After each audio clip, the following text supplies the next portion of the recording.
Hello and welcome back to Tech. In this video I want to do a teardown of this old calculator. I want to see how it works and I want to see if there's any parts worth salvaging.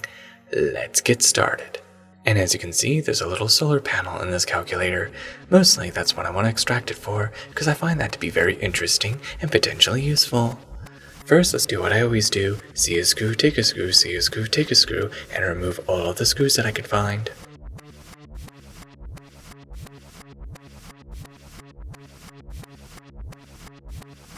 And now open it up, and there, it opens up.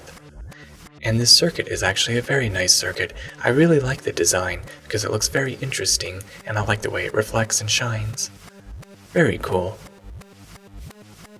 And this right here is the brains of the circuit. This is where all the calculations take place.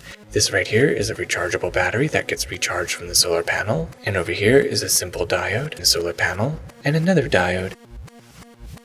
What I'm most interested in is the solar panel. So just simply take it off, and it comes off just like this. Very nice little solar panel. And whoops, I forgot to take the screws off from this circuit and I accidentally broke it. Well, I guess what I can do is just simply glue it back together, because even the opposite side looks very nice. Next, I want to test out the voltage of the solar panel, and what I need to do is remove the insulation. Go over and remove a little bit of the insulation, exposing the wire. And now take the multimeter. How interesting, it's about 2.8 volts. And that's with using indoor artificial lights. Very interesting. And obviously placing the solar panel closer to a light source is going to increase the voltage. Now it's about 3 volts. And there you have it. Here are all of the parts that I have salvaged. I find this solar panel to be very interesting and potentially useful for future projects. And this LCD is also very interesting. And this circuit right here is very interesting. I especially like the design, so I'll probably frame it and put LEDs around it or something. But I broke it, so what I need to do is just glue it back together.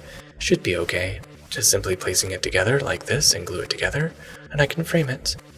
And there you have it. Now you know what's inside of a simple calculator, how it works, and what kind of parts are worth salvaging. Thank you for watching Tech. I hope you learned something new, and don't forget to like, share, and subscribe, and of course click on the bell icon to be notified of future Tech videos. To the next tech, goodbye.